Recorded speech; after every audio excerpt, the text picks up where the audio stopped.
Good morning, everyone. How are you doing? Please let us know where you're watching from. It's an exciting week. We're getting closer to some movement with the immigration bill proposals. There has been some announcements, some chatter among politicians that there's going to be some more of an immigration week. That they're going to focus on that with next week. So this month, March 2021, is a big month to really get it rolling. And this is what I predicted, that they were going to focus on American Rescue Plan for the COVID relief, and that they would then, after that, focus on immigration. And hopefully they will actually focus on the immigration and not just put it to the side. There has been, on the House side, House Representative Majority Leader Steny Hoyer, he is the one that sets him and House Speaker Nancy Pelosi, they set the agenda for what's going to happen. So he's put out on his Twitter, he's stated that immigration is one of the topics that they're going to focus on upcoming. So hopefully that helps give us some, idea what's happening. Hi, everyone. Please go ahead and, leave a comment. I'll try to answer any questions I can in a timely manner. I know there's always a lot of questions, so we'll do our best. And, usually we welcome people to join the lobby, and I realize, of course, I forgot to put the link. So next time I will make sure to do that if you want to join the broadcast with me. Otherwise, you can leave a comment below. Also, if you prefer not to mention anything, in a public forum, I completely understand. I do recommend not to put specific information about your case. So in that situation, please fill out the intake form down below in the description box after the show. It starts with Ting Law, a URL with Ting Law, so that hopefully that gives you a better opportunity so that you can chat with us. And by the way, a special offer for y'all, my YouTube fans, for Green Card Guys fans, we are offering free 15-minute consultation with me. So we want to make sure, and I know everyone's anxious about what's going on. Just first thing is that anything we're talking about, whether it's myself or other lawyers on YouTube, it is only a proposal. There is no official law right now, okay? So because I know a lot of y'all ask if you're eligible or not. I mean, I can, semi-answer if you're eligible based on the proposal, but I can guarantee all these proposals will change to some extent. And so yeah, keep on dropping in the questions. Okay, Gregory, nice to see you. Thanks for your question. You have a pending asylum since 2016 and approved for family unification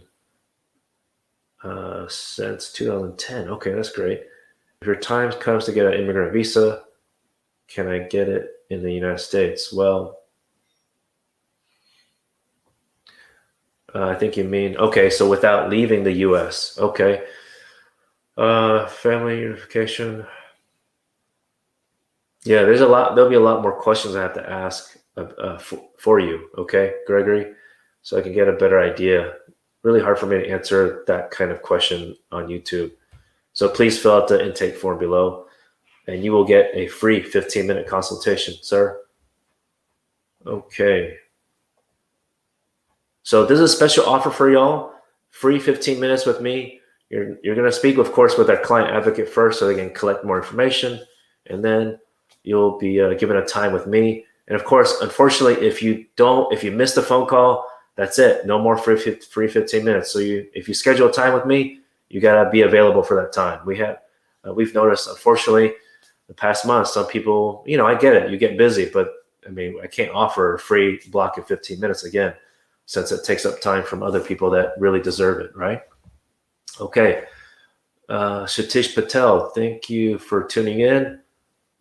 You had a I-130 approved 2009. She got you.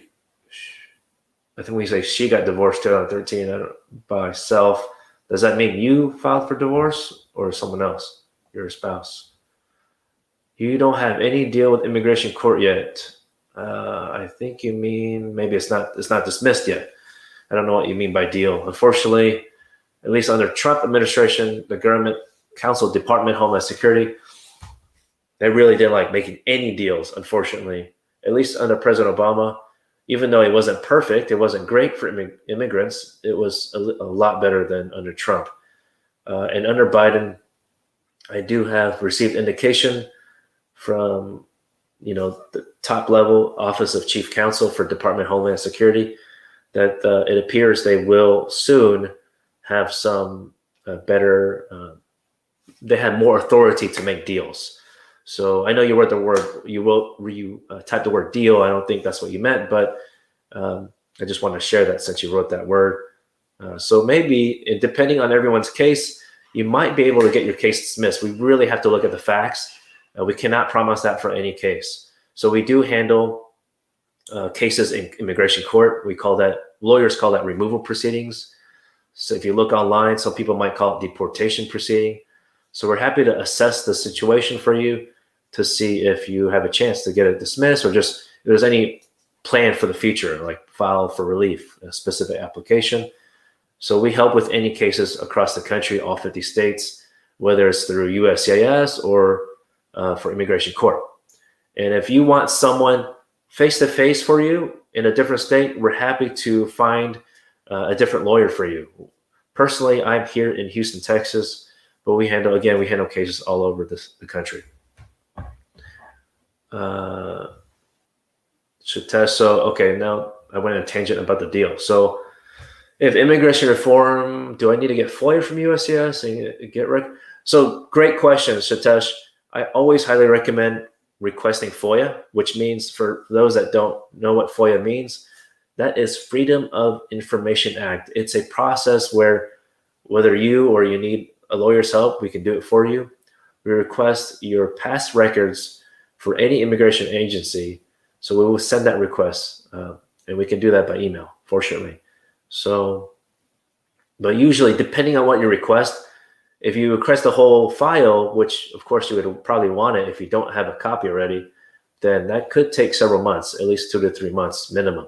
But if you ask for a specific document, like some people, lose their naturalization certificate, then we'll ask for that specific copy, and that usually would take a lot less time. So that's a good thing. But absolutely, and you can also request any records from immigration court. Especially with immigration court, it has a lot of documents. So I definitely recommend, especially if you had more than one lawyer, at least for us in our law firm, we always want to provide the most accurate information possible, strategy-wise, to help you. And for us to do that, if you had a previous lawyer or you represented yourself before, we need to review the entire past immigration files, okay? It's very important because, I can go into so many stories, but for example, some people don't understand what their lawyer filed on behalf of them, and that's a big problem. I know many of y'all are watching are very attuned to your case history, and you know exactly what's going on. But for those that don't, it's okay. I understand. So that's where we can help you as well. Okay, Shitesh, hopefully that answers your question.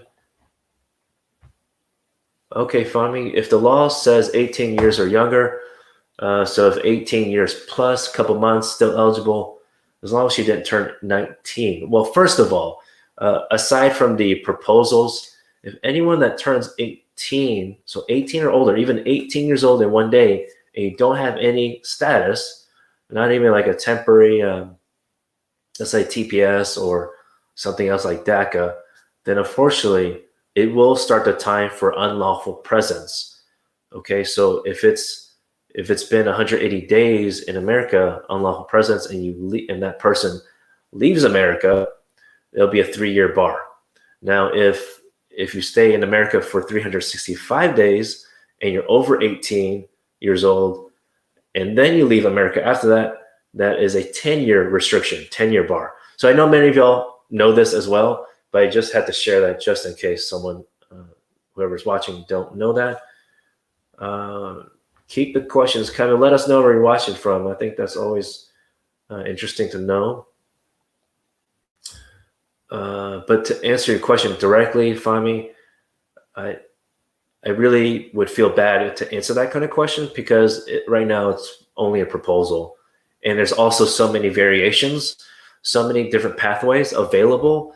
At least the last one I mentioned, the American Dream and Promise Act, and also the U.S. Citizenship Act. These are only proposals, so I don't want to get hopes up. But if the text of the proposal says 18 years or younger, then it's very strict in that language.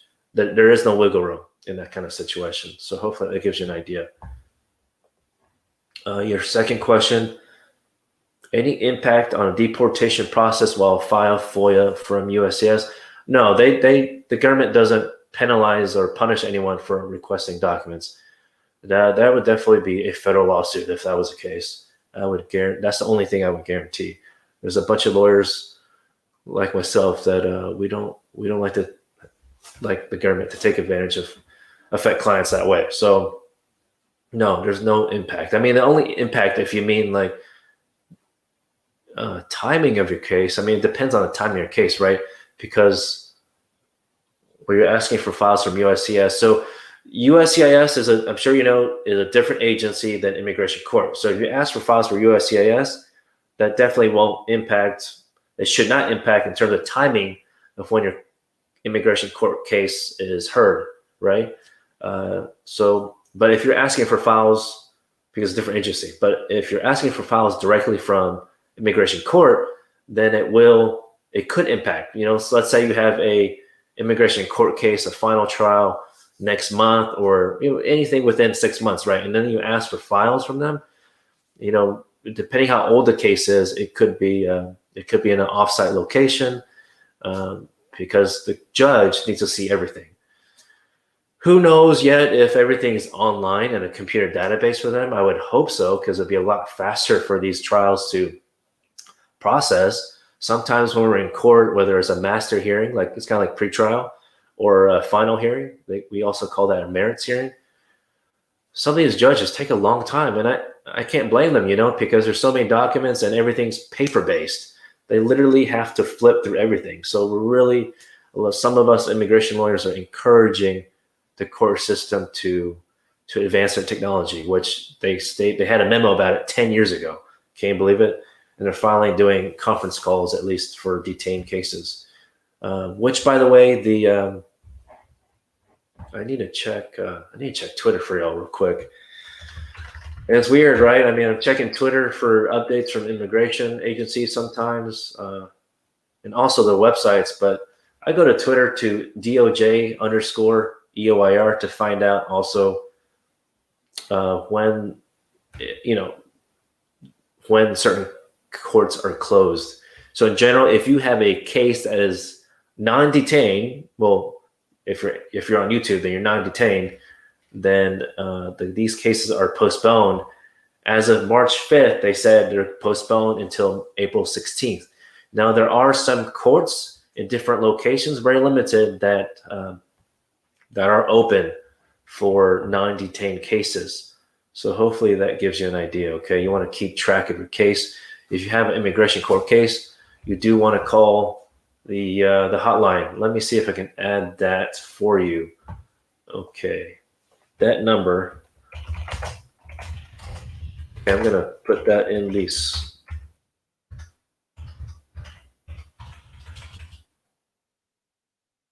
Oh, now I forgot the hotline. Okay, I believe it is.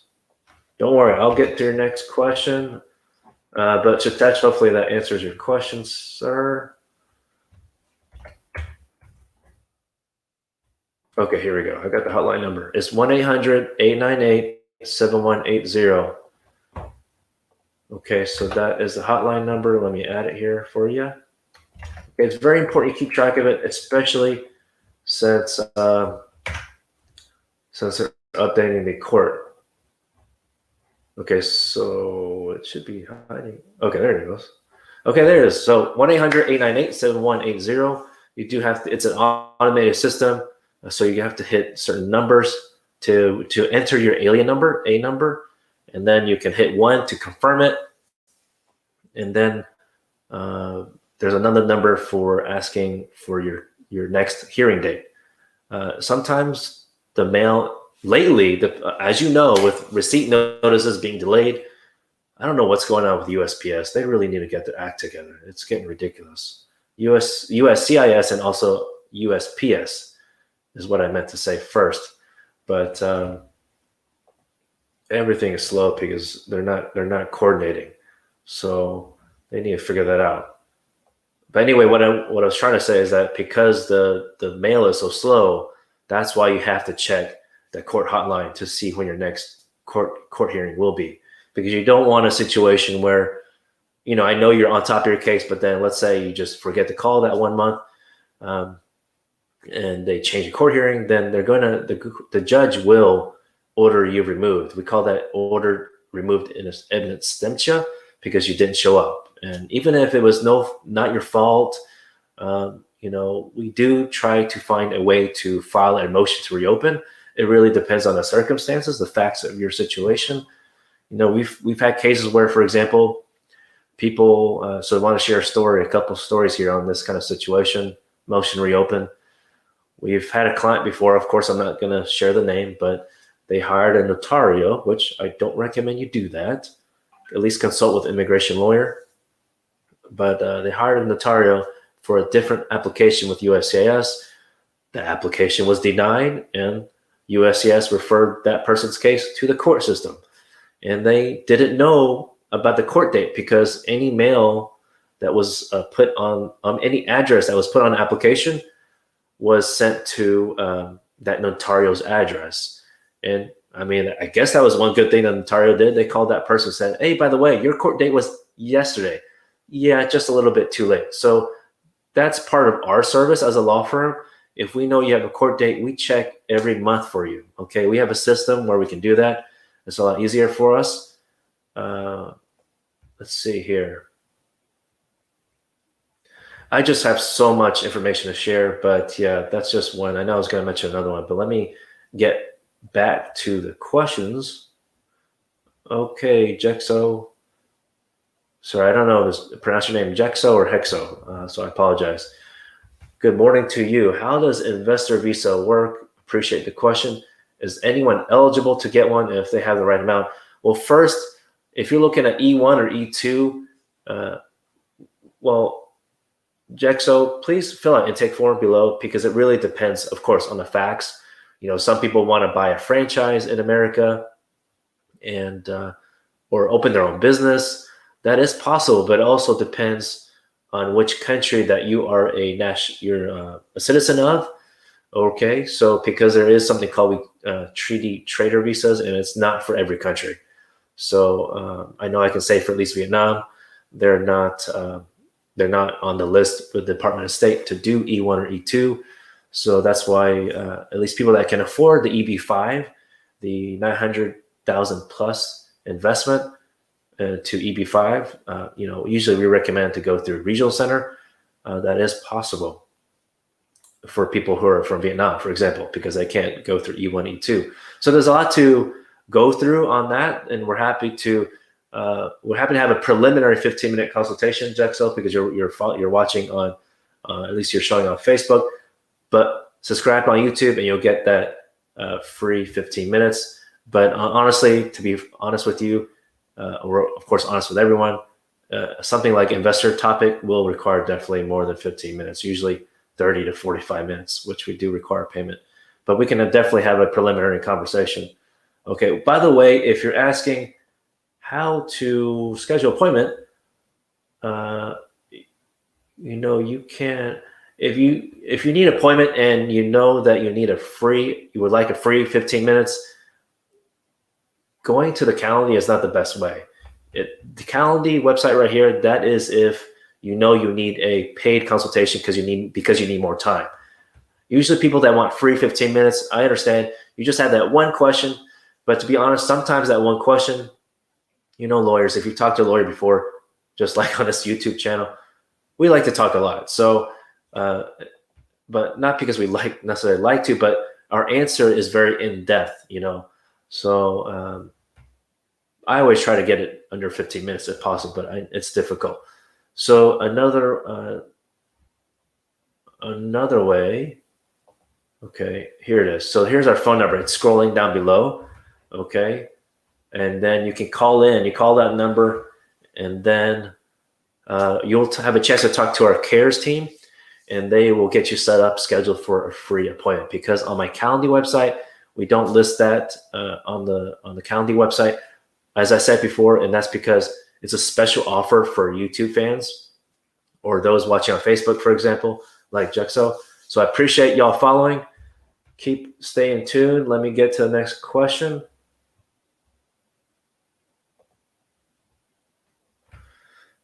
Going back to Juxo. So please fill out the intake form. I'm sure there's a way we can help you. Let's chat. All right, love. Nice to see you again. How long does a green card last when you come to US on CR1? So typically it's 2 years. You know, if you've been married for less than 2 years and you file for documentation, it's for 2 years. So then you need to file to remove those conditions, and that's a process, a form called 751. Okay, so hopefully that helps. Gregory, you're watching from New York. Okay, that's great. Got my law degree from New York. And no, not New York University. That was too expensive. There's no way I can do this public interest work and go to NYU. But I went to City University of New York. I love that school. I recommend anyone going to law school to attend a public interest school, especially if you want to do immigration. So, or help the people, not corporations. I would definitely go to a public interest school like CUNY. Fami, you're welcome. I appreciate you posting your question. And you're watching from Brooklyn. Oh, great. Love Brooklyn. What part of Brooklyn you're living? There's so many different areas that I've come to know. Bob, how long does it take to get a work permit after your biometrics are done for people who have asylum case going on? So, biometrics, I'm glad you have the biometrics because I know some people have been delayed receiving that. So you got that done. Oh, it's tough to say. Well, at least we have President Biden administration, and hopefully they'll shorten the time frame. I can say at least if they're going to make it similar to President Obama administration, that was closer to about from a time of filing your case to getting work permit under President Obama was average 5 months. So it's still early with President Biden to have a clear indication how soon that will be.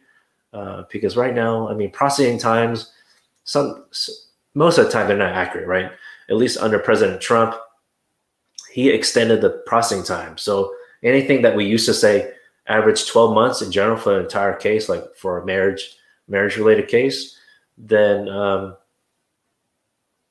the President Trump extended to almost 3 years, 36 months, because some cases do actually take that long. Not everything, but even if it's just like a couple cases that take that long for whatever reason or no reason at all, which we would file a lawsuit, mandamus lawsuit about that. If it takes more than a year and a half, then we need to get it going for you, get you some decision. But in terms of work permit in general, Bob, for example, our clients that have applied for DACA recently, it's been really quick, 1 month turnaround time in terms of biometrics.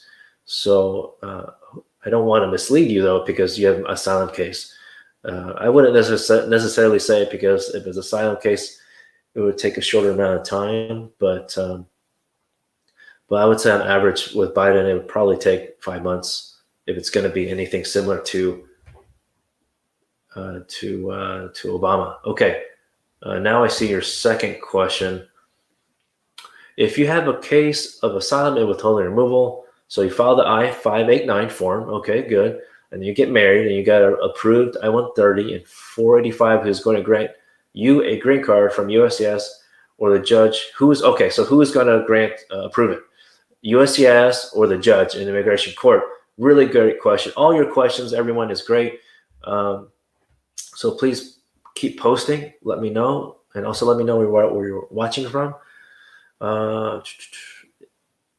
So First of all, you have to file a petition first, okay?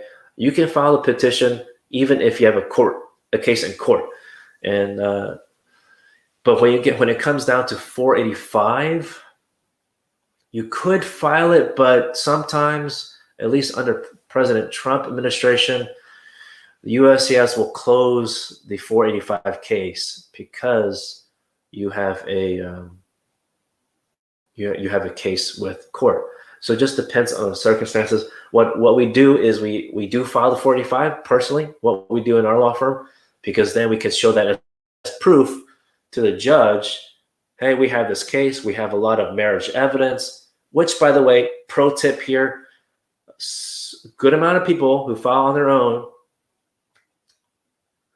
think that marriage certificate is enough, and a lot of pictures is enough for marriage evidence. I'm sorry to say it's not enough. So that's why if someone calls into us, schedules an appointment, at that point, people realize that, and they say, look, they got to hire us, right? So we're happy to help with that. We have a long checklist. It might even overwhelm you. I apologize in advance. It's really because we only file cases with clients who are serious to get it done right the first time. And our goal is to prevent any situation where USCIS will send a request for evidence. Because if they do, honestly, we do charge extra for that. And it's because some of our clients, just some, not too many, say, John, I want to send the application ASAP. And I say, sir, ma'am, I understand you want the work permit as soon as possible, but we need most of the evidence on our checklist. And I can guarantee if you only send a marriage certificate and a couple photos, the government will send you a request for evidence, which ultimately slows down your case. So if you want a smooth process as possible, okay, it's really recommended you hire a lawyer, okay? And it doesn't have to be me, right? There's so many great lawyers out there. Just, do your due diligence and make sure you're comfortable with them, okay? It's very important. There's thousands of immigration lawyers. You just have to go with who you're comfortable with. Please do not hire a notario. In some states, that is in some states, that is a state crime, felony, at least in Texas. And some notarios know that, and they still try to get away with it and take your money. So please be careful. Please hire a licensed lawyer. If you don't know if I'm a licensed lawyer, some people ask me, and some people ask more questions where I went. So that's why I say I went to CUNY Law School. You can ask my classmates. You can even check my state bar license. It's all public information. And the other thing is you can check my Google reviews, my reviews on Google, and also avvo.com, which all that information, we're transparent. It's in the description box below to save you some time. Okay, next question. Oh, I'm sorry. I have so much I can share about that, but basically, we prefer USCIS to make a decision on your case. Because if for whatever reason, if someone's denied at USCIS, then it will get transferred back to court. But with the EOIR, Immigration Court, we provide them a stack of evidence, maybe even more than we provide at USCIS. And we do that because we tell them, look, judge, we're filing a motion to terminate or a motion to dismiss. We provide a copy to the government lawyer. And then after we provide a copy to the government lawyer, we ask the government lawyer, sir, ma'am, counsel, would you agree to also dismissing the case? Agree with us in the motion. Ultimately, the government lawyer with Department of Homeland Security cannot make that final decision, but if they join our motion, if they join our request, then it'll be a lot easier for a judge to approve it. Okay, so hopefully that gives you an idea. All right, so yes, our game plan is to prepare the case and then file it to court and USCIS, really both at the same time. So, hopefully, well, I have so many tips, like I said. The other thing is, hopefully you don't have any criminal history, Bob, because that would definitely derail the request. So fill out the intake form, Bob. We greatly appreciate it. It starts with Ting Law, that link. Okay, so I was planning for 30 minutes, but I'll try to stay on for at least another 10 minutes because I see there's a lot of questions, so I appreciate it.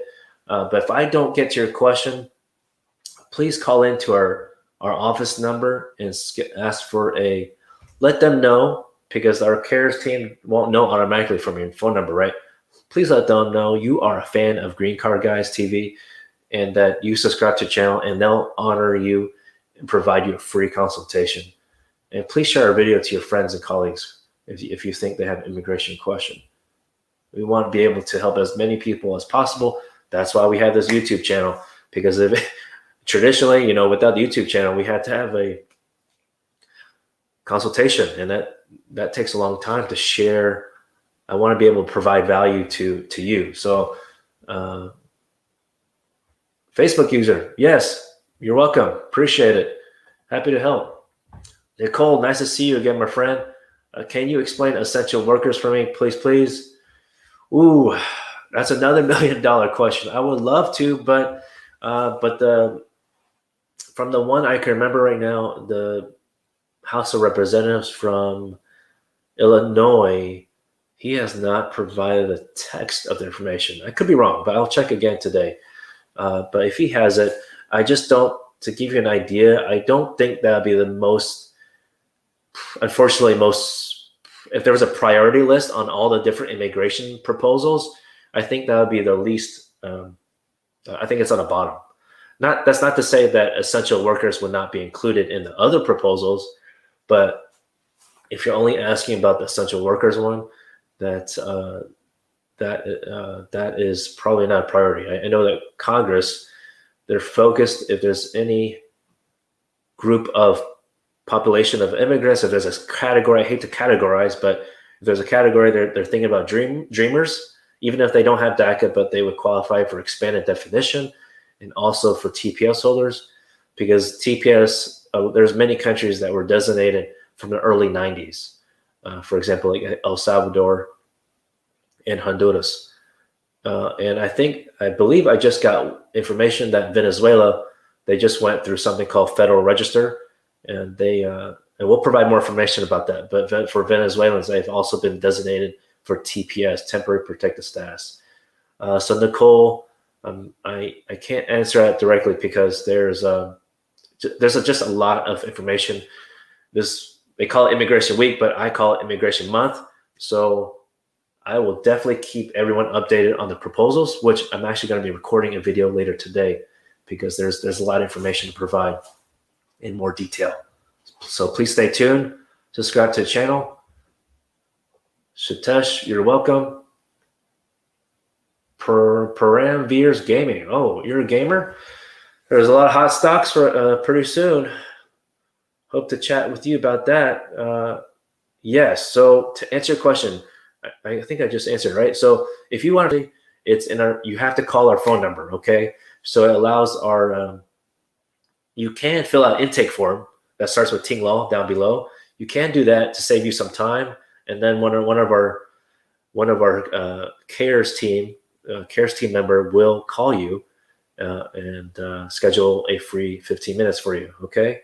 Definitely love to see how we can help everyone one by one. And of course, let them know you're a subscriber to our Green Card Guys TV. What's the basic requirement for filing an immigrant F2A? Can I file for fiance who doesn't have a high school diploma? So if you're, okay, so it looks like two different questions there.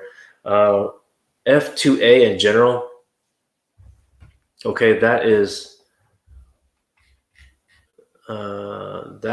for those that don't know, that is a preference category that we refer to the visa bulletin issued, provided by Department of State.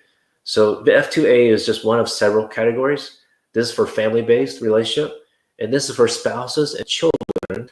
So when they use the word children, that means under 21 years old of a permanent resident. So as a resident, you can file on behalf of your spouse or children under 21. So hopefully that helps. And the first step is file a petition I-130. That's the very first step. You can actually file that online, and you would need a birth certificate. We're happy to help you, but you can do that on your own. But we're happy to help. Okay. We help clients from A to Z, from the start to the finish, flat fee. Okay, let's see here. I file for a fiance who doesn't. Sorry, I have to send a message to our team real quick.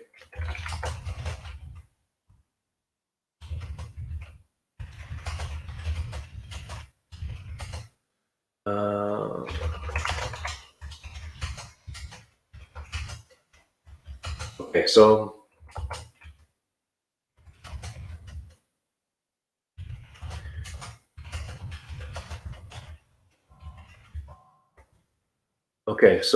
let's see here. Second question. Sorry about that. Can I file? Trying to multitask. Can I file for a fiance who doesn't have a high school diploma? In general, the fiance, if you're going through the K-1 pathway, that person does not need to have a high school diploma. That is not a legal requirement, fortunately. So, and that form is called the I-129F. Okay, so also we're happy to help with that. So that I-130 and I-129F, that is called petition. That is a very first step, okay? If you're asking what the basic requirement, you have to establish the relationship. Of course, fiance, since you're not married, right? You don't have a marriage certificate to provide. They want a statement of intent to marry. They want to know, how you know each other, how you met, how long it's been, when you plan on getting married, okay? That kind of information, okay? It doesn't have to be too long. Doesn't have to be a whole novel, not a book, but at least one page, and you have to sign it. And some people get confused. Even some lawyers I don't know, I think some lawyers that try to do immigration do this the wrong way. One letter for you as a U.S. citizen. By the way, if you are a citizen, that is the only way you can file for fiance visa. And then, so you write a letter, and also your fiance needs to write a letter. It cannot be one letter, okay, signed by both of y'all. It has to be two separate letters, okay, two different statements of intent to marry. Very, very important that you know that. Save you a lot of time. So I hope that was helpful. Fill out the intake form below. We're happy to help. We'll provide a separate video about fiance visa process in general. I know that many of y'all have a fiance visa case right now. You're definitely concerned about the interview scheduling. And so if you are abroad and you are married, you have to be waiting for the email from NVC to notify you of the interview date. But if you're a fiance visa case, you need to log into we do have a resource page on the description down below on our website that has the websites to the government website on how to register an account. Some people don't know that. So you have to register an account, because for fiance visa case, typically before the pandemic, you have to select the time yourself, the day and time yourself. And anytime we've checked for clients, right, they only have a couple dates and times available, really limited spots every time we check. So it's not like my calendar, well, we have every day available, right? It's they have the government, the consulates, which they call post, they have really, really limited time.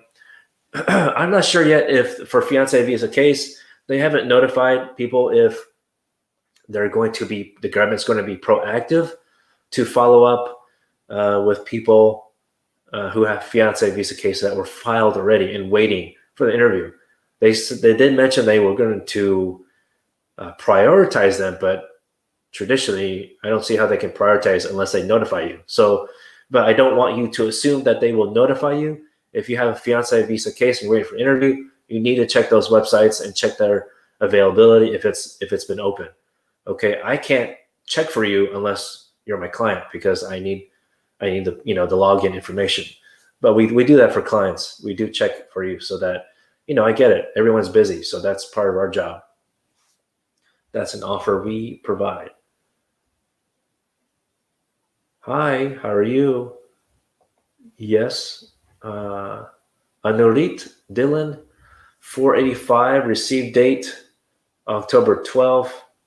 Okay, great. And you AP for advanced parole, I think what you're talking about. Processing time show October 10th, but EAD show show April 10th when I guess when you're trying to say how soon are you going to get your Advanced Pro or EAD, your work permit.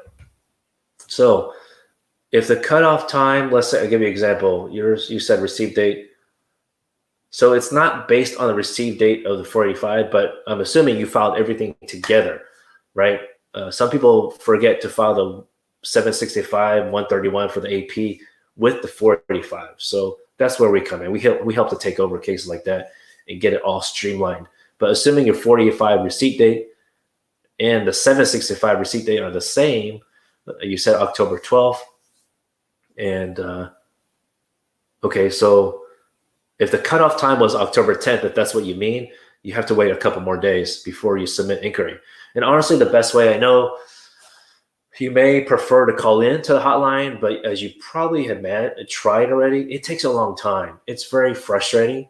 So if it's a situation and you see the processing time and you've selected the appropriate service center or field office with the right application, then go ahead and submit the inquiry online. It will save you so much time. That is another thing I can guarantee. I cannot guarantee the outcome of your case. We will try our best. Absolutely, we'll try our best. But processing time and and getting through the hotline, those I can guarantee will take a long time. Okay, yes. Nobody talk about what if someone don't have I-94? Well, if you don't have I-94, then that means you enter the country without documentation. So I don't know what you mean specifically. Okay, I see your other comments. Let me get to those. Thank you, everyone, for, oh, wow, there's a lot of comments. Okay, I really need to speed this up if I can. But if I don't get to your comment, I apologize. If I end the show, because I probably can only give about 5 more minutes before I have to get back to my day job. So, and help you all out. But if I don't get to you, I apologize. Please fill out the intake form and our CARES team will call you, or just call into the office and they'll set you up with a free 15 minutes. Again, this is, if you're new, following us or joining into the show now, we're offering special offer for YouTube fans, subscribers, and Facebook fans as well, with a free 15-minute consultation with me directly. We want to provide access to attorney. Even if I can't help, I'm going to be honest. We want to provide the pathway, but I'm not going to fit in your facts to a pathway if it doesn't fit, okay? So we don't want you to waste your money and go through any kind of level of stress. Okay, so back to, yes. Sorry, I know I'm not pronouncing your name correctly. You're married, says 2017. Congratulations. I got married in 2015. You never had a green card. So you filed your next comment. You have an approved petition. Congratulations. That's great. So the government USCIS has been able to establish your relationship. That is the very first step. So by your comment, no I-94, no proof of entry. If you did not enter America legally, generally you cannot file 485. I think you know that already by your comment.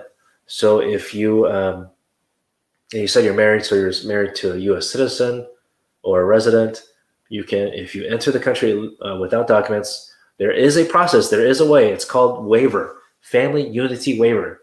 Some people also call it provisional family unity waiver. There's a couple different names of it. You can find that online. We do have a resource guide for that. We do have an academy program for that, a 30-day program. And so we offer a lot more tips, and it honestly saves you money because some people, it depends on everyone's budget. We get it. So we want to accommodate to the community. So that's why we offered this 30-day program. It really gets you started and get going to file this waiver since you already have approved I-130. So this is for this Green Card Academy for support letter program.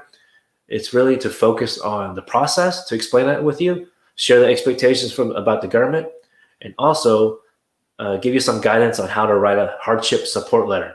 Those are very important. Again, a tip I said earlier, just like the fiance visa case, when you write a letter, two people cannot sign their name on the same letter. It has to be 2 separate letters. And I know, like any marriage, like any relationship, Some people are more proactive, like you, since you're watching the channel, and the other spouse is not as proactive. So you really got to encourage them to get going, get the ball rolling on your case. And so that's what our program is for, okay? It really will save you a lot of time. It can save you a lot of stress. So hopefully that helps. Hopefully it helps, okay? Okay, Lucy, it sounds like you got a similar question. Lucy and Jason. What if you don't have an I-94? Can you get it? Well, I-94 typically is, unless you have like a humanitarian parole, you can't just get it all of a sudden.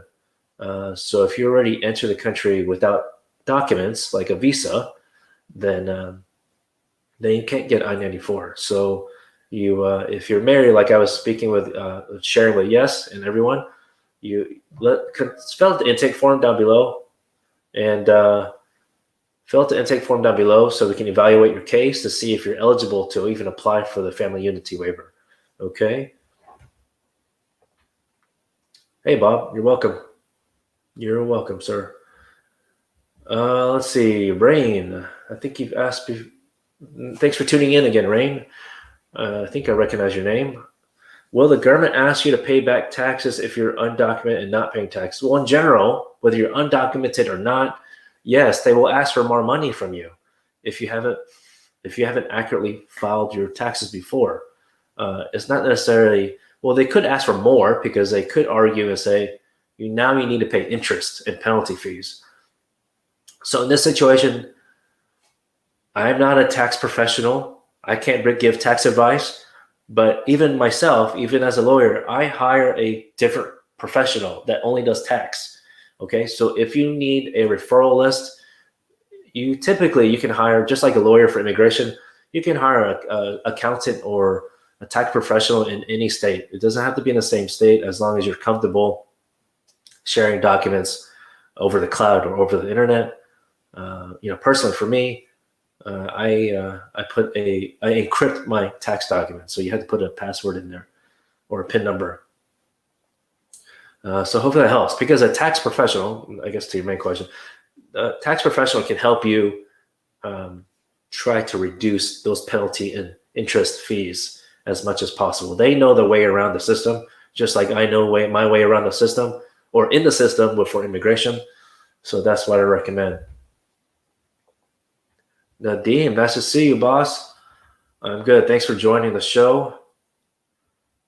Okay, love. If you have a green card, do you have to apply for authorization form? I think you mean work permit authorization form 765, or can you work under your green card?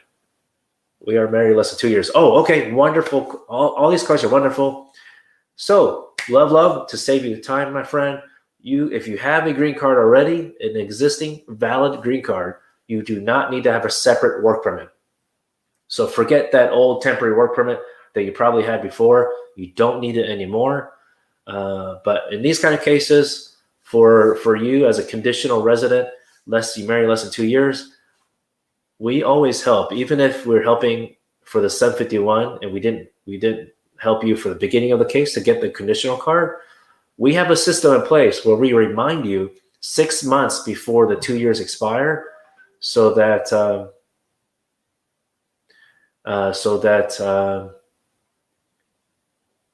you're reminded that you have to do the next step, right? So that's part of our process. Sorry, I hesitated because I got some comments from our team.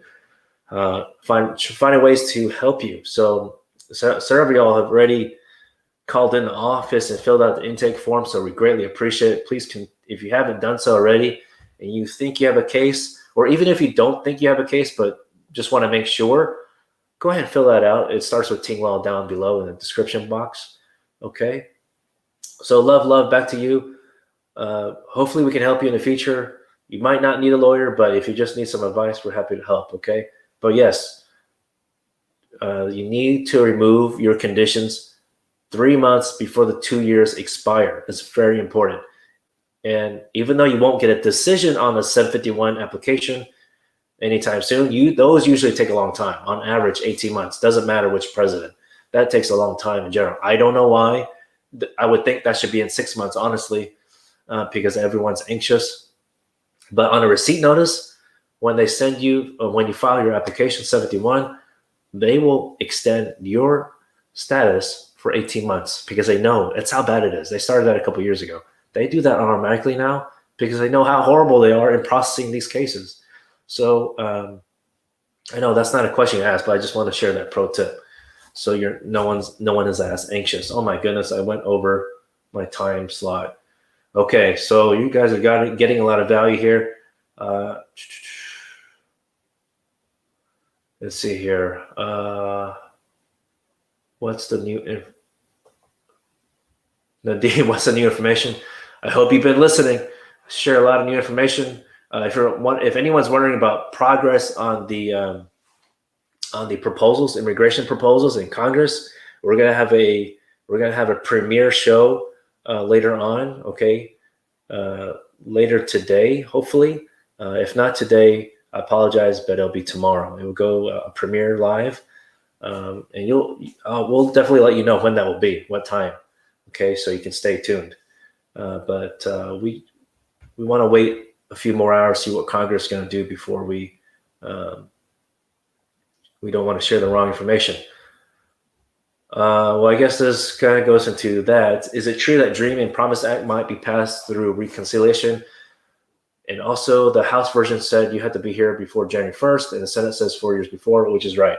So if that's what you read, then that's right. But that is only a proposal. So because we don't, usually what happens is that each side will have their own proposal.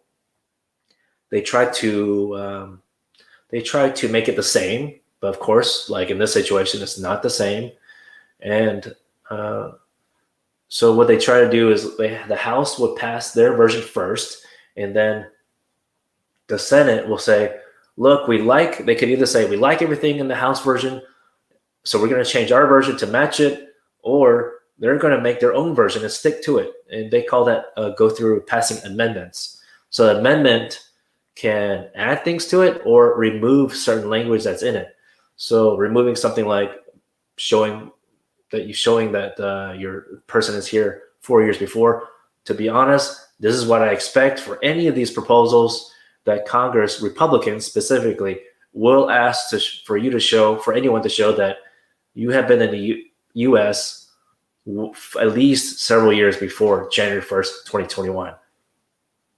Like I said in my previous live shows or premiere shows, the government, this is what I expected, that Republicans, if they're very savvy about immigration, a lot of politicians don't understand the nuance of immigration. Not all politicians are lawyers, which is fine. But I hope they have the professional to help them to understand better. And that's what our team does. And along with our American Immigration Lawyers Association, the AILA, among other lawyers, are advocates for you. So we want to help as many people as possible to get things going. So I wouldn't say there's necessarily one version that's right. But to answer your first question, it might be passed through reconciliation. Yes, I've heard that as well. That's what they're trying to do, so that they only need 50 votes, and then the tiebreaker will be Vice President Kamala Harris. That would be great. But if they do that, then I would rather have them do that on the U.S. Citizenship Act, because that would cover a lot of people. So that's also why I said before, it's great that they had this available, or proposed it, the U.S. Citizenship Act, asking for a lot more information.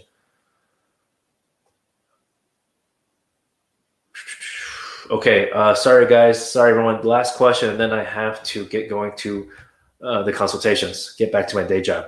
Hi John, how long does the entire process take, A to Z? Well, Sammy Sosa, 410, I greatly appreciate that question. I don't like to assume which pathway you're taking, but if it's a marriage case, then on average, okay, married to a U.S. citizen, and the immigrant entered America with a visa, and you have proof of that, okay, you didn't lose it, or you have, that can include the visa, I-94, or border crossing card, then that can take on average 12 to 15 months, okay? It really depends on the jurisdiction. There is right now, of course, in general, a backlog because of the pandemic. USCIS did start interviews back in August 2020. So they are getting up to speed. So hopefully that helps.